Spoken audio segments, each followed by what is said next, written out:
तो जय हिंद दोस्तों, स्वागत है आप सभी का एक बार फिर YouTube के डिजिटल एजुकेशन प्लेटफॉर्म में। और मेरा नाम है बलराम धरानिया। उम्मीद करता हूँ कि आप सभी की जो तैयारी है बहुत अच्छे से चल रही होगी। और आज की जो ये वीडियो मैं बना रहा हूँ, लेकर आया हूँ, निर्वाचन आयोग से संबंधित है। दरअसल इस वीडियो को बनाने का जो मेन पर्पज था वो ये था क्योंकि हाल ही में 5 राज्यों के अंदर चुनाव होने हैं। तो हो सकता है कि एग्जामिनर का ध्यान इस ओर जाए और यहाँ से कोई ना कोई क्वेश्चन आपका एग्जाम में बन जाए।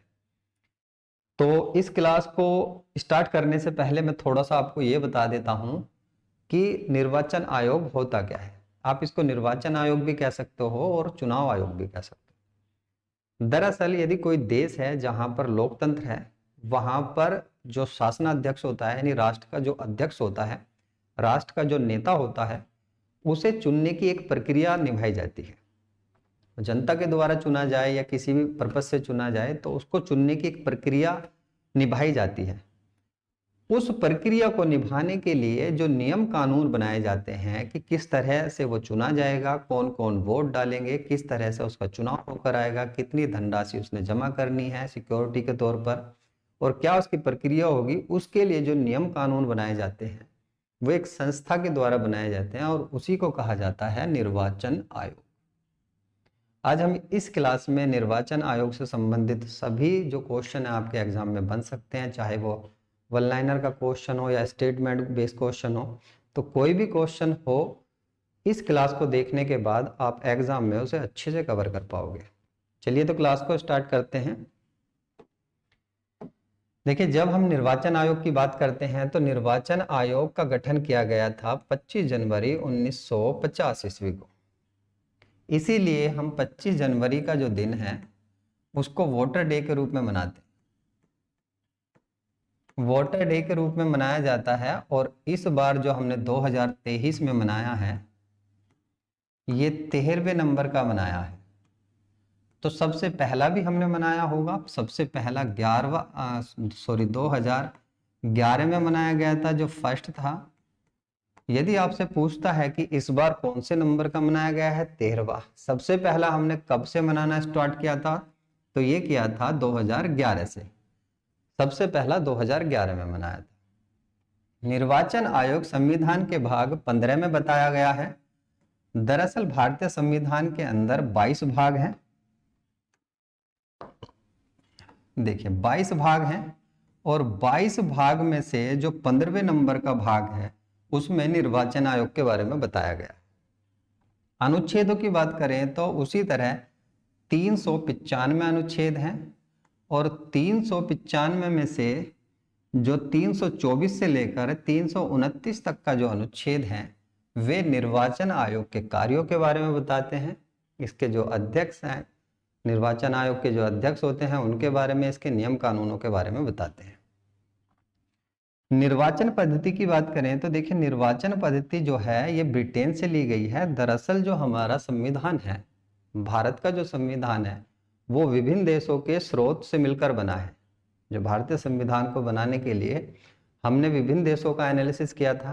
तो एनालिसिस करके हमने जो जो चीजें हमें जिस जिस देश से अच्छी लगी उसको हमने अपने संविधान में रखा। उसी तरह से निर्वाचन पद्धति जो है हमने ब्रिटेन से रखी है। यदि आपसे पूछता है मौलिक अधिकार, तो मौलिक अधिकार हमने यूएसए से लिए हैं। मौलिक कर्तव्य पूछता है तो रशिया से लिए हैं। तो ये संविधान स्रोत के रूप में आपसे पूछा जाता है कि निर्वाचन पद्धति जो है वो कहाँ की है, तो ब्रिटेन की है। और भारत में एक व्यक्ति को एक वोट का ही अधिकार दिया गया है। निकाय की बात करें तो ये एक संवैधानिक निकाय है। संवैधानिक निकाय कैसे है, जैसे कि मैंने अभी बताया कि जिन संस्थाओं का भी या जो भी भारतीय उसमें आयोग वगैरह जो होते हैं या कोई समिति वगैरह जो होती है, यदि उनका व्याख्यान भारतीय संविधान के किसी भाग या अनुच्छेद में बताया गया हो तो वो संवैधानिक निकाय होता है। यदि किसी भाग में नहीं बताया गया तो गैर संवैधानिक निकाय होता है। इस तरह हम ये कह सकते हैं कि जो निकाय होते हैं वो दो तरह के होते हैं। एक तो संवैधानिक निकाय जिनका संविधान में कहीं ना कहीं व्याख्यान किया गया हो, दूसरे गैर संवैधानिक निकाय जिनका संविधान में कहीं भी कोई व्याख्यान नहीं होता, लेकिन वे कानून के रूप में होते हैं। गैर संवैधानिक निकायों की बात करूं, आप नोट कर लीजिए इनको। गैर संवैधानिक, गैर संवैधानिक निकाय कौन कौन से हैं? तो गैर संवैधानिक निकाय में आपका आ जाएगा नीति आयोग। नीति आयोग, इसका संविधान में आपको कहीं पर भी व्याख्यान नहीं मिलेगा। राष्ट्रीय महिला आयोग, महिला आयोग, इसका भी आपको संविधान में कहीं व्याख्यान नहीं मिलेगा। राष्ट्रीय मानव अधिकार आयोग, मानव अधिकार आयोग, ये कुछ ऐसे निकाय हैं जो गैर संवैधानिक है कि संविधान में इनका कहीं पर व्याख्यान नहीं है। उसी तरह संवैधानिक निकाय की बात करूं तो 280 के अंदर एग्जाम्पल के रूप में आप देख सकते हो वित्त आयोग बताया गया है।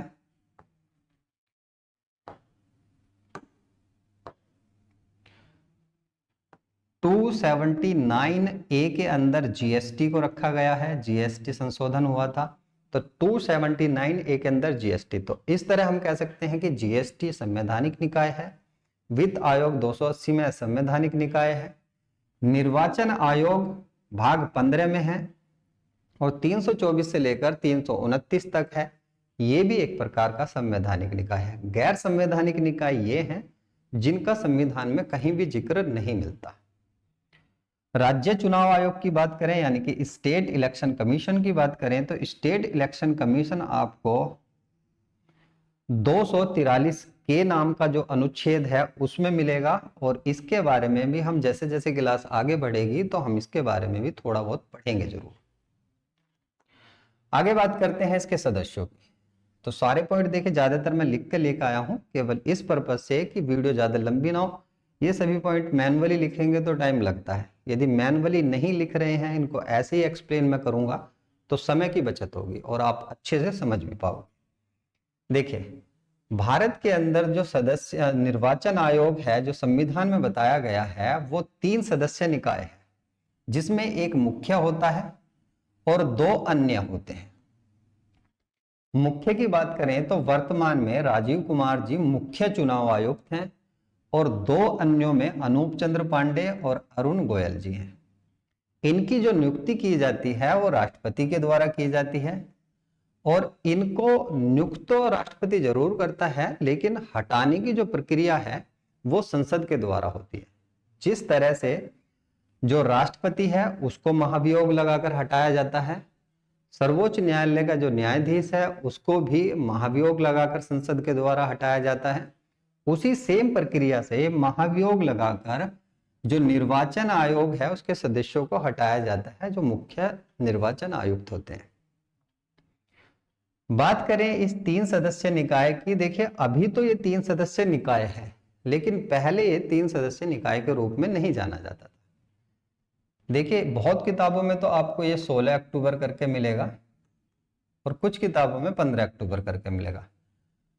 15 अक्टूबर 1989 को ये देखिए तब तक ये सिंगल निकाय था।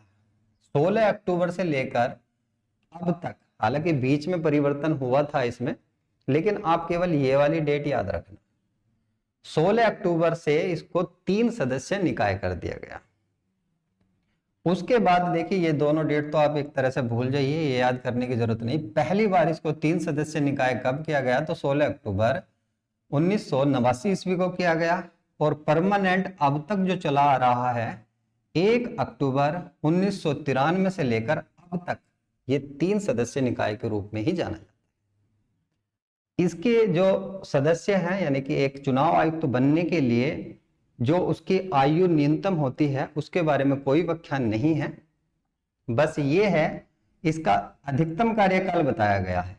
अधिकतम कार्यकाल में ये बताया गया है कि इसका जो कार्यकाल होगा वो 6 वर्ष का होगा, और अधिकतम आयु कितनी हो सकती है 65 वर्ष की। जैसे ही आयु कंप्लीट कर लेगा तो वो रिटायरमेंट ले लेगा।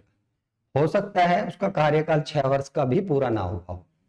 मान लो कोई व्यक्ति 63 वर्ष की उम्र में चुनाव आयुक्त बनता है तो अब देखिए वो 65 वर्ष की उम्र पर रिटायरमेंट हो जाएगा तो केवल 2 वर्ष का इसका कार्यकाल रहा है। तो इसलिए कहा जाता है कार्यकाल 6 वर्ष या 65 वर्ष की आयु तक। चुनाव आयोग जो है एक स्वतंत्र निकाय है। स्वतंत्र निकाय कैसे है, देखिए ये जो है एक अर्ध न्यायिक संस्था है, यानी कि अपने जो चुनाव आयोग के लिए जो चुनाव कंडक्ट कराती है उसके लिए अपने खुद नियम कानून बना सकती है। और ये जो नियम कानून बनाती है उसके लिए देखिए राष्ट्रपति के प्रति जवाबदेही भी नहीं है।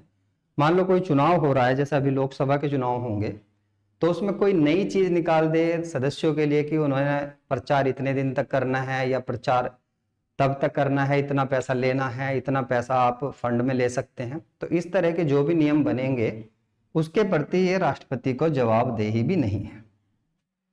आयोग के जो भी निर्णय होते हैं उनको केवल और केवल आप 2 ही जगह चुनौती दे सकते हैं, या तो सर्वोच्च न्यायालय में, और राज्य चुनाव आयोग है तो उच्च न्यायालय के अंदर दे सकते हैं।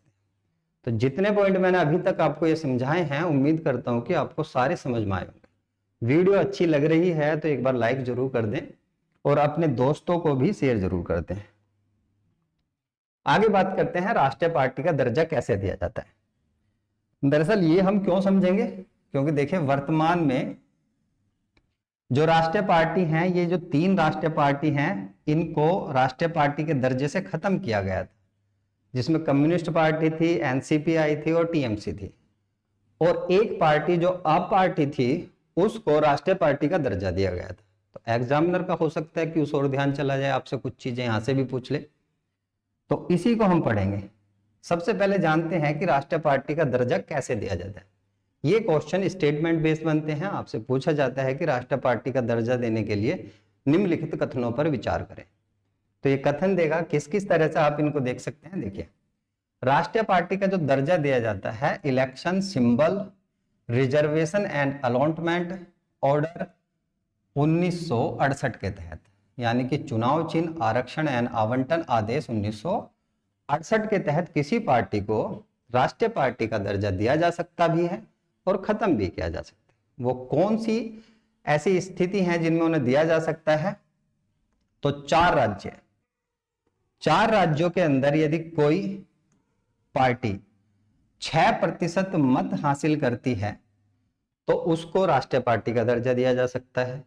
दूसरी कंडीशन में 4 राज्यों में ही स्टेट पार्टी के रूप में जानी जाती हो। जैसे अभी मान लीजिए केजरीवाल की पार्टी है, केजरीवाल की पार्टी देखिए जो स्टेट पार्टी के रूप में जानी जाती है, गुजरात के अंदर भी, पंजाब के अंदर भी, हरियाणा, दिल्ली, इनमें मानी जाती है और यूपी के अंदर भी मानी जाती है। तो इस तरह से 4 राज्यों के अंदर स्टेट पार्टी का दर्जा हो।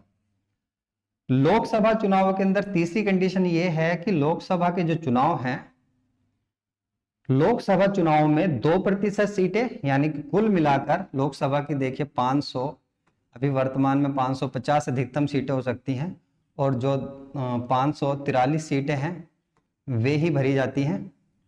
तो 543 सीटों में के 11 सीटें जो हैं वो लोकसभा चुनाव में लाई हों, या लोकसभा चुनाव में 4 सीट या 6%, 4 सीटों के साथ 6% मत हासिल किया हो। देखिए लोकसभा चुनाव थोड़ी सी कॉम्प्लिकेटेड है, लेकिन आप समझ जाओगे। लोकसभा जो चुनाव होते हैं उसके अंदर 2% सीट, 2% सीट कितनी होती है, 11, या तो 11 सीट हासिल की हो, या लोकसभा चुनाव के अंदर 4 सीट लेने के बाद 6% जो वोट हैं वो भी हासिल कर ली हो अलग से, तो उसको राष्ट्रीय पार्टी का दर्जा मिल जाएगा। राज्य दलों के लिए देखिए जो मान्यता मिलती है वो 6% वोट यदि कोई पार्टी हासिल कर जाती है राज्य स्तर पर, तो वो राज्य पार्टी के रूप में जानी जाती है। आगे बात करते हैं वर्तमान राष्ट्रीय पार्टी कौन कौन सी है।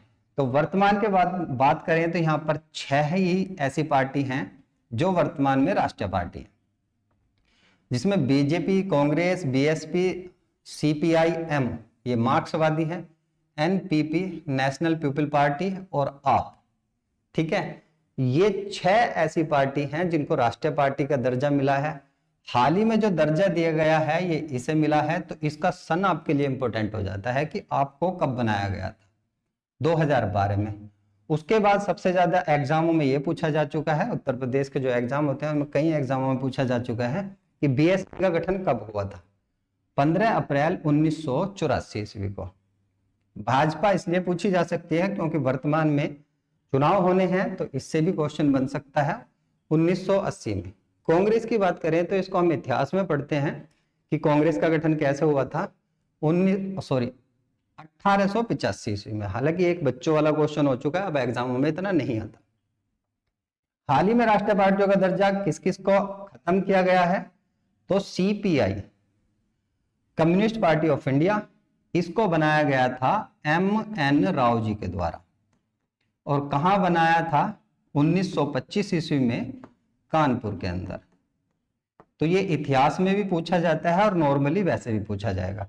यदि कम्युनिस्ट पार्टी आपसे पूछी जाती है किसने बनाई थी, तो एम.एन. राव ने बनाई थी। कहां पर बनाई थी, कानपुर के अंदर बनाई थी। दूसरी है कम्युनिस्ट पार्टी, ये मार्क्सवादी है, ये मार्क्सवादी है और इसका जो गठन हुआ था 1964 में। तो एक जो कम्युनिस्ट पार्टी है उसको तो अभी मार्क्सवादी को तो दर्जा मिला हुआ है, लेकिन जो कम्युनिस्ट पार्टी है, जो पुरानी कम्युनिस्ट पार्टी थी, उसका दर्जा खत्म हो चुका है। उसके बाद देखिए एनसीपी, इसका दर्जा राष्ट्रवादी कांग्रेस पार्टी, और टीएमसी तृणमूल कांग्रेस जो ममता बनर्जी की पार्टी है, इनका दर्जा खत्म हो चुका है। तो उम्मीद करता हूं कि ये सारी चीजें आपकी समझ में आ गई होंगी। आगे बात करते हैं ईवीएम की। देखिए ये आप देख रहे होंगे ईवीएम, कुछ बच्चे ने तो वोट डाल भी दी होगी। यदि आपके 18 वर्ष उम्र हो चुकी है तो कुछ बच्चे जो आने वाला 2024 का चुनाव है तो उसमें वोट डालेंगे। तो ईवीएम की मशीन इस तरह होती है। ईवीएम का जो सबसे पहले जो टेस्टिंग की गई थी, सबसे पहले टेस्टिंग ही पूछता है कि टेस्टिंग कब की गई थी, तो ये की गई थी, देखिए इलेक्ट्रॉनिक कारपोरेशन ऑफ इंडिया के द्वारा 1979 में। उसके बाद इसकी जो टेस्टिंग हुई थी, प्रथम बार प्रयोग भी कह सकते हो आप, टेस्टिंग भी कह सकते हो, दोनों तरह से बताऊंगा। अभी देखिए यहां पर भी प्रथम बार लिखा हुआ है, लेकिन प्रथम बार सबसे पहले कहां पर इसकी टेस्टिंग हुई थी, तो ये थ्रूर नामक एक जगह थी, एक थरूर नामक जगह थी केरल के अंदर। केरल के अंदर विधानसभा है एक, उसमें सबसे पहले 1982 ईस्वी में इसकी टेस्टिंग की गई थी। तो ज्यादातर तो क्वेश्चन यही पूछा जाता है कि जो ईवीएम है उसका सबसे पहले उपयोग कहां किया गया था, थरूर केरल में किया गया था। लेकिन यदि आपसे राज्य में पूछता है तो सबसे पहले 3 राज्यों में किया गया था, मध्य प्रदेश, राजस्थान और दिल्ली के अंदर। किन चुनावों में किया गया था, तो विधानसभा के जो चुनाव थे उनमें किया गया था। पूर्ण राज्य कौन सा था, तो ये देखिए 1998 में किया गया था। 1999 में पूर्ण राज्य ऐसा बना था जिसने सारे ही जो चुनाव कराए थे पूरे राज्य में वो ईवीएम से कराए थे, और विधानसभा चुनाव थे ये गोवा था। यदि भारत की बात करें तो भारत के अंदर देखिए जो लोकसभा चुनाव होते हैं, लोकसभा चुनावों के अंदर जो सबसे पहले 2004 में लोकसभा कौन सी थी, यह भी पूछा जाता है कि कौन सी लोकसभा में किया गया था, तो यह किया गया था 14वीं लोकसभा में। 2004 में 14वीं लोकसभा में पूर्ण रूप से जो चुनाव कराए गए थे वे कराए गए थे आपका, सबसे पहले जो प्रयोग किया गया था वो किया गया था ईवीएम मशीन का 14वीं लोकसभा में 2004 में। नाटो का जो बटन होता है, जो नोटा का जो बटन होता है, दरअसल होता क्या है ये मैं आपको समझा देता हूं। देखिए जैसे ये जो मैंने अभी बताया कि यहाँ पर जो है ये जो ईवीएम की मशीन है इसमें ज्यादा से ज्यादा 64 मेंबर जो हैं उनके नाम आ सकते हैं। यदि 64 से ज्यादा पार्टी हो जाती है चुनाव लड़ने वाली तो उसके बाद फिर इसका चुनाव नहीं होगा, फिर बैलेट पेपर वाला चुनाव होगा। इसी में मान लो इस तरह से चुनाव चिन्ह है, कोई पार्टी लड़ रही है तो उसके लास्ट में नोटा का बटन होगा। नोटा मतलब कि यदि आपको इनमें से कोई भी सदस्य पसंद नहीं है, आप किसी को वोट नहीं करना चाहते, सभी को नकार रहे हैं, तो नोटा के बटन को दबा सकते हैं। तो नोटा का बटन जो है देखिए सबसे पहली बार 2013 में ईवीएम मशीन में आया था, और राज्यसभा के जो चुनाव होते हैं उसमें नोटा बटन का प्रयोग नहीं किया जाता।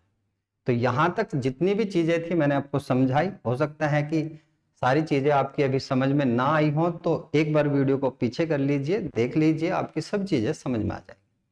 ये 2023 तक के सभी करंट अफेयर के जो क्वेश्चन बनने की संभावना है एग्जाम में वो मैंने रखे हैं, इनको भी डिस्कस कर लेते हैं। देखिए, चुनावी लोकतंत्र सूचकांक 2023, प्रथम स्थान पर डेनमार्क है और भारत की जो रैंक है इस बार 108 है। वोट फ्रॉम होम और वोट फेस्ट, एक देखिए एक तरह से ये वोट फेस्ट उद्घाटन किया गया था, एक इनिशिएटिव लिया गया था, लोगों को अवेयरनेस फैलाई गई थी। कर्नाटक, मेघालय और त्रिपुरा में जब चुनाव हुए थे, एक साथ ही चुनाव हुए थे सभी में, तो यहाँ पर ये एक इन्होंने ये चीजें स्टार्ट करी थी कि ज्यादा से ज्यादा जो लोग हैं वो वोट कर सके, इसलिए वोट फ्रॉम होम कर्नाटक में स्टार्ट हुआ था। वोट फेस्ट एक फेस्टिवल के रूप में मान सकते हो आप इसको, ये बेंगलुरु कर्नाटक में ही स्टार्ट किया गया था। माई वोट माई वैलेंटाइन, ये मेघालय में स्टार्ट हुआ था जब कर्नाटक के साथ यहां पर चुनाव हुए थे। मिशन 9 to 9, अधिक से अधिक वोट हो सके, लोगों का परसेंटेज बढ़े, तो मिशन 9 to 9 त्रिपुरा ने स्टार्ट किया था अभी हाल ही में जो चुनाव हुए थे। वोटर डे मैंने आपको बता ही दिया, जो पहला मनाया गया था 2011 में, इस बार 13वां मनाया गया है, और इसका जो विषय है यानी कि थीम जो है, nothing like voting, I vote for sure, ये इसकी थीम रखी गई है। हो सकता है आपसे एग्जाम में पूछ ले। आगे बात करें, चुनावी ब्रांड एम्बेसडर जो है वर्तमान में 2024 के जो लोकसभा चुनाव होने हैं उनके लिए सचिन तेंदुलकर को बनाया है, और इन जो 5 राज्यों में तेलंगाना, राजस्थान, मध्य प्रदेश, इंपोर्टेंट है याद रखना, तेलंगाना, राजस्थान, मध्य प्रदेश, छत्तीसगढ़, मिजोरम विधानसभा चुनाव, इनके लिए राजकुमार राव को बनाया गया है। गरुड़ ऐप और सी विजिल ऐप जो है, मान लो कहीं पर चुनाव हो रहा है, किसी जो जहां पर चुनाव वोट डलती हैं वहां पर चुनाव हो रहा है, और वहां पर कोई भ्रष्टाचार होता है, बूथ कैप्चिंग हो जाती है, कोई जो शरारती तत्व हैं वो बूथ को कैप्चर कर लेते हैं, वोट डालने नहीं देते, तब इस पर शिकायत दर्ज कर सकते हैं। तो गरुड़ और सी विजिल ऐप ये चुनाव आयोग के द्वारा लाई गई थी। आगे बात करते हैं कुछ इंपॉर्टेंट पॉइंट जो हिस्ट्री रिलेटेड एग्जाम में बनते रहते हैं, जो चुनाव आयोग की हिस्ट्री है उसके बारे में जान लेते हैं। देखिए, जब हम बात करते हैं चुनाव आयोग की, तो इसके चुनाव आयोग के जैसे मैंने बताया प्रथम अध्यक्ष भी होंगे। प्रथम अध्यक्ष जो थे, देखिए ये थे सुकुमार सेन प्रथम, लेकिन आजकल जो एग्जामों में प्रथम अध्यक्ष नहीं पूछा जाता, आजकल जो है द्वितीय अध्यक्ष पूछे जाते हैं, मतलब दूसरे पूछे जाते हैं, वो है वी के सेकंड जो बने थे, वी के सुंदरम। तो दूसरे चुनाव आयुक्त यदि आपसे पूछता है, वी के सुंदरम है। प्रथम महिला चुनाव आयुक्त जो मुख्य थी लेकिन कार्यवाह के रूप में थी, रामा देवी, गिनती इन्हीं की होती है। प्रथम परिसीमन आयोग, भारत के अंदर अब तक जो है परिसीमन आयोग 4 बार लग चुका है। पहली बार 1952 में लगा था, उसके बाद 1962 ईस्वी में लगा था, उसके बाद 1972 ईस्वी में लगा, और उसके बाद जो चौथी बार यानी कि लास्ट बार लगा 2002 में लगाया गया। तो 4 बार परिसीमन आयोग लगाया गया, और परिसीमन आयोग करता क्या है, दरअसल हर चुनाव के बाद जो कितनी सीटें बढ़ी हैं या घटी हैं उस बारे में जानकारी देता है। 61वां कॉन्स्टिट्यूशन अमेंडमेंट एक्ट 1989 यानी कि संविधान संशोधन 61वां, दरअसल 61वें संविधान संशोधन से पहले जो वोट डालने की उम्र थी वो 21 वर्ष थी, उसके बाद इसको 18 वर्ष कर दिया गया, अभी भी 18 वर्ष है। इसके लिए सिफारिश की गई थी तारकुंडे समिति के द्वारा। 1974 में समिति बनी थी, इसी ने सिफारिश की थी कि 21 से घटाकर 18 वर्ष कर देनी चाहिए, तो 18 वर्ष कर दी गई। दिनेश कुमार जो गोस्वामी हैं, ये चुनाव सुधारों से संबंधित समिति है इनकी, सीधा सीधा एग्जाम में पूछा जाता है दिनेश कुमार समिति का संबंध किससे है, तो चुनाव सुधारों से है। देखिए, 1/6 मत यदि कोई प्राप्त नहीं करता तो एक जमानत राशि दर्ज की जाती है। देखिए, जो ग्राम पंचायत के चुनाव होते हैं, ग्राम प्रधान भी कुछ जमानत राशि देता है चुनाव लड़ने के लिए, तो यदि 1/6 वोट नहीं लेता तो उसकी जो जमानत राशि है वो जब्त कर ली जाती है।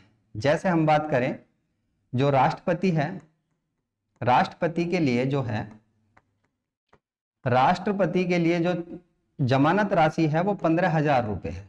यदि 15,000 रुपये, यदि 1/6 वोट राष्ट्रपति प्राप्त नहीं करता तो उसकी जमानत राशि जब्त कर ली जाएगी। इंद्रजीत समिति का जो संबंध है चुनाव खर्च से संबंधित है। एक पार्टी अधिक से अधिक कितना खर्च कर सकती है अपने चुनाव में। मतदाता पहचान पत्र की जो शुरुआत होती है वो 1981 ईस्वी से होती है और उस टाइम पे जो मुख्य चुनाव आयुक्त थे वो थे श्याम लाल शंखधर है, शंखधर थे। आगे बात करें अन्य तथ्यों की, तो आचार संहिता एक्ट जो आता है 1960 ईस्वी में आता है और सबसे पहले 5वीं लोकसभा चुनाव हुए थे 1971 ईस्वी में आचार संहिता लागू की गई थी। 2014 की बात करें तो जो शैंपेन जनजाति है ये पाई जाती है अंडमान एंड निकोबार द्वीप समूह पर। सबसे पहले चुनावों में भाग लिया था, इससे पहले चुनावों में भाग नहीं लेती थी। लोक प्रतिनिधि अधिनियम 1951, यानी कि एक विधायक है, एक लोकसभा सदस्य है, तो वो जो है जनता के प्रतिनिधित्व होंगे, जनता का प्रतिनिधित्व करेंगे, ना कि खुद अपना आपको एक राष्ट्राध्यक्ष, एक शासन अध्यक्ष समझेंगे, तो वे जनता का ही प्रतिनिधित्व करेंगे। इसलिए लोक प्रतिनिधित्व अधिनियम आया था। अपने आप को कहीं हिटलर ना समझ बैठे, ऐसा समझ सकते हो आप। चुनाव आयोग जो है इसको सूचना का अधिकार, सूचना का अधिकार इससे बाहर रखा गया है और सूचना का अधिकार यानी कि राइट टू इंफॉर्मेशन RTI ये बना था 2005 में। आप किसी भी विभाग की सूचना ले सकते हो इसे लेकर, लेकिन कुछ इसमें के बाहर रखे गए हैं। उसी तरह चुनाव आयोग को भी 2013 में इससे बाहर कर दिया गया था। आयकर अधिनियम की बात करें, ये 1961 में आता है आयकर अधिनियम। इसका सेक्शन है 13A। उसमें यह कहा गया है कि जितने भी फंडिंग जो पार्टी होती है उन्हें होगी, जितना भी उनके पास पार्टी फंड में पैसा होगा उस पर उन्हें कुछ भी टैक्स नहीं देना। हालांकि ये कहां तक सही है कहां तक गलत है ये आप बताओगे। अनिवार्य मतदान की बात करें तो 33 ऐसे देश हैं जहां पर मतदान करना आवश्यक है। भारत की बात करें तो देखिए 60-65% ही मतदान होता है, 100% नहीं होता। लेकिन 33 ऐसे देश हैं जिन्होंने कानून बनाया हुआ है कि हर व्यक्ति को मतदान करना ही पड़ेगा।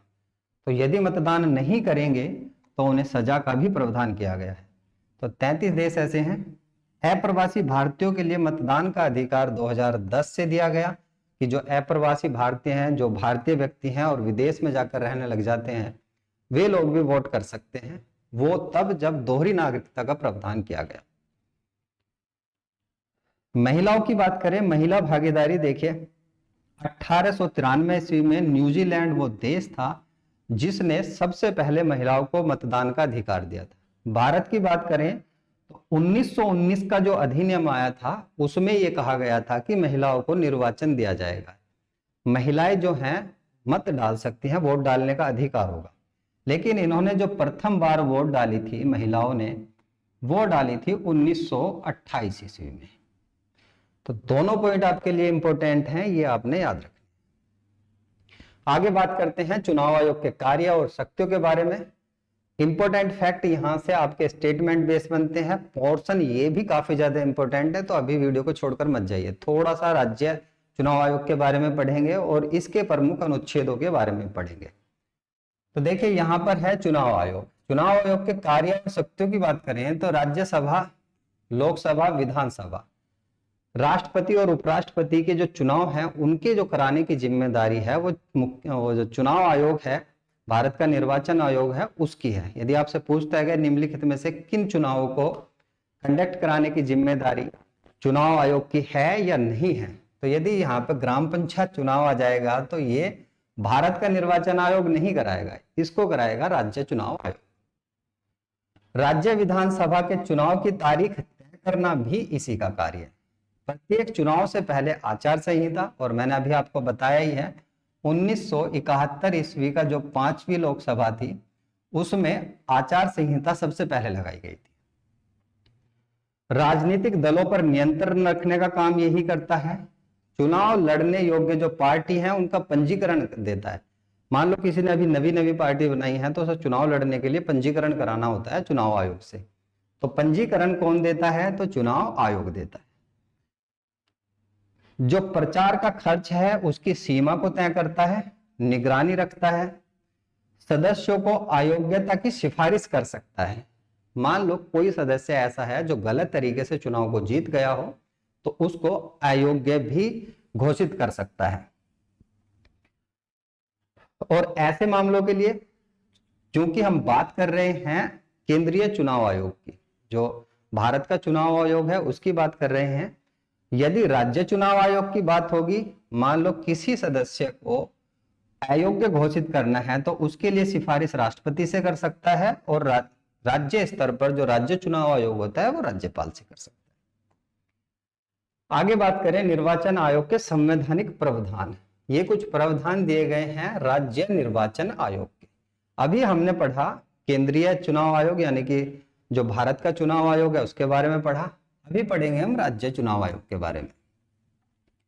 73वें और 74वें संविधान संशोधन के तहत जो अनुच्छेद मैंने शुरू में ही बताया था 343 के तहत पंचायती राज संस्थाओं के लिए राज्य निर्वाचन आयोग है, यानी ग्राम पंचायत के चुनाव, जो एमएलसी वगैरह के चुनाव होते हैं, ब्लॉक के चुनाव होते हैं और जिला पंचायत के जो चुनाव होते हैं उनको कंडक्ट कराने की जिम्मेदारी राज्य चुनाव आयोग की होती है। शहरी और स्थानीय जो स्वशासन होता है उसके लिए 243 ZA में जो चुनाव आयोग यानी राज्य निर्वाचन आयोग के गठन का प्रावधान किया गया है। तो पंचायती राज संस्थाओं के लिए और शहरी स्थानीय संस्थाओं के लिए दोनों के लिए राज्य निर्वाचन आयोग के गठन का प्रावधान किया गया है। राज्य निर्वाचन आयोग की जो संरचना है, जैसे अभी हमने पढ़ी कि एक मुख्य होता है और 2 अन्य होते हैं, तो यहां पर 2 अन्य ना होकर ये केवल सिंगल निकाय होता है, यहां पर एक ही मुख्य होता है। नियुक्ति और कार्यकाल क्या है? दरअसल इसको आप भूल जाइए क्योंकि अलग अलग राज्यों में इनका जो कार्यकाल है अलग अलग है और हमेशा बदला भी है। शुरू में जब उत्तर प्रदेश का तो था, इसका कार्यकाल 7 वर्ष का रखा गया था। जब इसका गठन किया गया था राज्य चुनाव आयोग उत्तर प्रदेश का, तब 7 वर्ष का रखा गया था, लेकिन अब बदल चुका है। तो अलग अलग राज्यों में इनका जो कार्यकाल है अलग अलग है, तो इसको आप अपने राज्य के हिसाब से याद करेंगे। राज्य निर्वाचन आयोग की नियुक्ति जरूर आपसे पूछा जाता है। नियुक्ति किसके द्वारा की जाती है? तो राज्यपाल के द्वारा। हटाने की प्रक्रिया सेम ऐसे ही है जैसे जो केंद्रीय चुनाव आयोग होता है उसकी है। राज्य निर्वाचन आयोग के पद से हटाने के लिए देखिए उच्च न्यायालय के न्यायाधीश की भांति ही सेम जो भी मैंने आपको बताया कि जैसे सर्वोच्च न्यायालय के न्यायाधीश को महाभियोग लगाकर जो भारत का निर्वाचन आयोग है उसका जो अध्यक्ष होता है उसको हटाया जाता है, सेम इसी शेड्यूल में जो राज्य का मुख्य चुनाव आयुक्त होता है उसको उच्च न्यायालय के जिस तरह से मुख्य न्यायाधीश को हटाया जाता है, सेम उसी शेड्यूल में इसको हटाया जाता है। यानी कि महाभियोग लगाकर विधानसभा, जहां पर विधानसभा है वहां पर विधानसभा में, और जहां विधानसभा और विधान परिषद दोनों है वहां पर दोनों जगह से महाभियोग पास कराना होता है। निर्वाचन, जो राज्य निर्वाचन आयोग के कार्य पूछा जाता है तो पंचायतों के चुनाव, नगर पालिका के चुनाव, मतदाता की सूची तैयार करना और चुनाव कराना इसकी जिम्मेदारी होती है। वहीं नगर पालिकाओं के लिए निर्वाचन भी करवाता है। तो यही सेम चीजें इसके अंदर कही हैं, बाकी इसके अंदर और कुछ नहीं है। बाकी ये कुछ प्रावधान है यानी कि कुछ अनुच्छेद हैं जो एग्जाम में सीधे सीधे पूछे जाते हैं कि अनुच्छेद 103 किससे संबंधित है। सबसे ज्यादा तो यही पूछा जाता है 324 के अंदर है चुनाव आयोग, भारत का चुनाव आयोग या केंद्रीय चुनाव आयोग के बारे में भी कह सकते हैं। उसके बाद यहाँ पर एक ये वाला इंपॉर्टेंट है, काफी इंपॉर्टेंट है ये भी, चुनावी मामलों को अदालत में हस्तक्षेप पर रोक लगाई गई है। तो ये है, बाकी सारे आपको पीडीएफ में मिल जाएंगे। उम्मीद करता हूँ कि ये सारी चीजें आपको समझ में आई होंगी। तो 2 आप जरूर याद कर लेना। यहाँ पे ये है एक ये वाला भी काफी इंपॉर्टेंट है 192, जिसमें कहा गया है राज्य विधानमंडल के जो सदस्य होते हैं उन्हें अयोग्य घोषित करने के लिए कहा गया है। उसी तरह 103 नंबर का जो है 103 में राष्ट्रपति जो है संसद के जो सदस्य होते हैं उन्हें अयोग्य घोषित करने के संबंध में निर्वाचन आयोग से परामर्श ले सकता है। तो यहां देखिए राष्ट्रपति की पावर है हालांकि 103 नंबर में, तो वहां निर्वाचन आयोग से सलाह ले सकता है, इसके बारे में कहा गया है। तो ये भी आपका इंपॉर्टेंट है। उसके बाद ये इंपॉर्टेंट हो जाएगा जिसमें जो राज्य विधानमंडल है, विधानमंडल देखिए दो तरह से होती है राज्यों के अंदर, एक तो विधान परिषद होती है, और दूसरी होती है देखिए विधानसभा। तो इसके सदस्यों को अयोग्य घोषित करने के संबंध में राज्यपाल से परामर्श ले सकता है। दोनों के दोनों इंपॉर्टेंट आपके लिए। और इसमें तो आपको पता ही होना चाहिए गठन, और उसके बाद यहाँ पर चुनावी मामलों के लिए अदालतों पर हस्तक्षेप के लिए रोक लगाई गई है। ये कौन से अनुच्छेद के तहत लगाई गई है? तो 329 के तहत है। बाकी ये क्वेश्चन आपको मैं देखिए होमवर्क में दे रहा हूँ। उम्मीद करता हूँ कि ये सारी चीज़ें आपके अच्छे से समझ में नहीं आई। जो चीज़ें आपकी नहीं समझ में आई वीडियो को एक बार प्लीज दोबारा देखिए, आपके समझ में आ जाएगी। और यहाँ तक आए हैं तो एक बार वीडियो को लाइक और शेयर जरूर कर दें, क्योंकि देखिए मैंने बहुत कोशिश की है कि आपको बिल्कुल ऑथेंटिक डाटा प्रोवाइड करवाऊं। इस वीडियो का पीडीएफ आपको मेरे टेलीग्राम ग्रुप पर मिल जाएगा। चैनल पर नए हैं तो सब्सक्राइब जरूर कर लें, और वीडियो यहाँ तक मेरी बातों को सुन रहे हैं तो वीडियो को लाइक जरूर कर दें, अपने दोस्तों को शेयर कर दें, ताकि आने वाले एग्जाम में यहाँ से कोई क्वेश्चन बनता है तो उनका भी भला हो सके। कमेंट जरूर करके जाना कोई ऐसा पॉइंट जो हो सकता है कि गलती से गलत लिखा गया हो, क्योंकि देखिए इंसान है, गलती हो जाती है कई बार, नहीं पता लगता। तो यदि कोई पॉइंट गलत हुआ है तो कमेंट जरूर करें। वीडियो कैसी लगी कमेंट करके जरूर बताएं। मिलता हूँ नेक्स्ट वीडियो।